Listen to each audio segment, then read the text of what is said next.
Telangana ఉద్యమకారిణి BRS party senior నాయకురాలు తులా ఉమర్ ఉన్నారు. మాజీ ఎమ్మెల్యే తులా ఉమర్ గారు.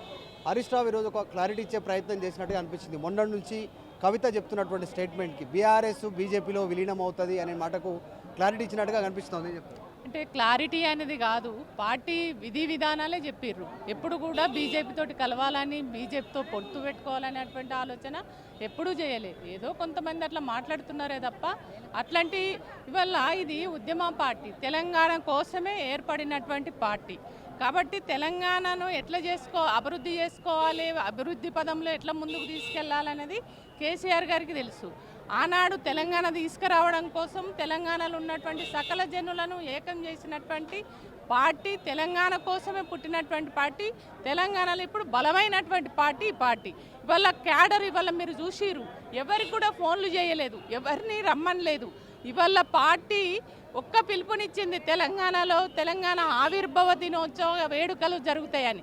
ఎవరికి వాళ్ళు స్వచ్ఛందంగా ఇవాళ మీరే చూసిరు, వేలాది సంఖ్యలో తరలి వచ్చినటువంటి పరిస్థితి ఉంది.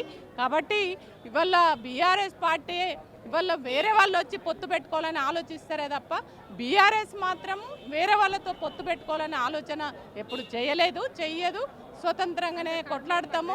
ఎమ్మెల్సీ కవిత చేసినటువంటి మాట స్టేట్మెంట్కి పులి స్టాప్ ఈరోజు హరీష్ రావు పులి స్టాప్. నేను తన మాట్లాడిన దానికని నేను ఏం కామెంట్ చేయట్లేదు, కానీ హరీష్ అన్న మాత్రం ఉన్నట్టుగా క్లారిటీ మాత్రం ఇచ్చిర్రు అనేది చాలా క్లియర్గా తెలుస్తుంది. అంటే పార్టీ విధానాన్నే చెప్పిర్రు హరీష్ అన్న, అంతే తప్ప ఇంకా వేరే విషయం. 21,000 వడ్డీ లేని రుణాలకు సంబంధించిన అంశంపైన హరీష్ రావు రాజీనామా సవాల్ విసిరారు ముఖ్యమంత్రికి. ఒక మహిళా నాయకురాలుగా, ఒక మహిళగా ఈ 21,000 కోట్ల వడ్డీ లేని రుణాలు ఇయ్యలేదు అనేటువంటి హరీష్ రావు చెప్తా ఉన్నారు. సో దానికి సంబంధించి ఏం చెప్తారు మహిళలకు కనుక తెలంగాణ ముఖ్యమంత్రి విషయం? నిజం చెప్పిర్రు హరీష్ అన్న. తెలంగాణ మహిళలకి అసలు వడ్డీ లేని రుణాలు అనేది ఎక్కడైనా ఇచ్చిండా? ఒక నయా పైసా ఇవ్వలేదు. ఇవ్వకుండా ఇవాళ రేవంత్ రెడ్డి మాట్లాడుతున్నాయి అన్నీ కూడా అబద్ధాలు, నకిలీ మోసాలు. అంటే నకిలీ మాటలు చెప్పి మోసం చేసి తెలంగాణ ప్రజల్ని మళ్ళొక్కసారి మోసం చేయాలనేటువంటి ప్రయత్నం ఈ రేవంత్ రెడ్డి చేస్తున్నాడు. కాబట్టి ఇవాళ తెలంగాణ ప్రజలు గ్రహించిర్రు, తెలుసుకున్నారు. కాబట్టే ఇవాళ తెలంగాణ కోసము తన త్యాగం చేసి తెలంగాణలో ఉన్నటువంటి ప్రజలందరినీ ఏకం చేసి తెలంగాణ బాగు కోరుకున్నటువంటి వ్యక్తి కేసీఆర్ గారు. కాబట్టి కేసీఆర్ గారి నాయకత్వాన్ని మేము దూరం చేసుకున్నాం. అనవసరంగా అబద్ధాలు చెప్పి మోసం చేసి నకిలీ వాగ్దానాలతోటి మమ్మల్ని మోసం చేసినటువంటి రేవంత్ రెడ్డి ఎంత తొందరగా దిగిపోతే అంత మంచిది అని చెప్పేసి తెలంగాణ ప్రజలు కోరుకుంటున్నారు. తులా ఉమర్ గారు, కవిత ఇష్యూ పులి స్టాప్ పడ్డట్టేనా ఇంకా కొనసాగే అవకాశం ఉంది? ఆమె ఏం చేయబోతా ఉన్నారు? ఓన్లీ జాగృతి పేరిట కార్యక్రమాలు చేయడానికి సిద్ధమవుతా ఉన్నారు. ఈరోజు పార్టీ కార్యాలయం కూడా రాలేదు ఫార్మేషన్. అంటే తను మొదటి నుంచి కూడా తెలంగాణ జాగృతి పేరుతోటే కార్యక్రమాలు చేస్తుంది.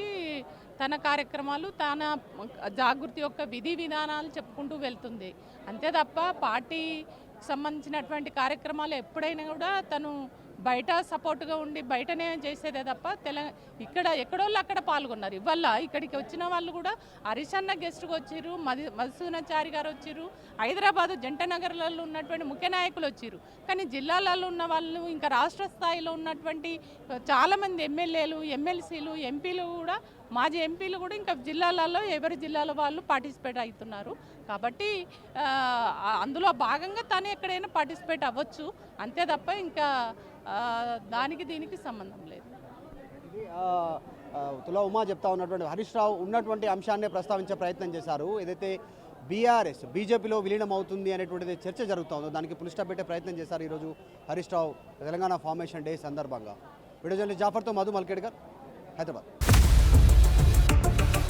ఇండియా పాకిస్తాన్ తాజా అప్డేట్స్ కోసం డౌన్లోడ్ చేసుకోండి RTV లైవ్ యాప్.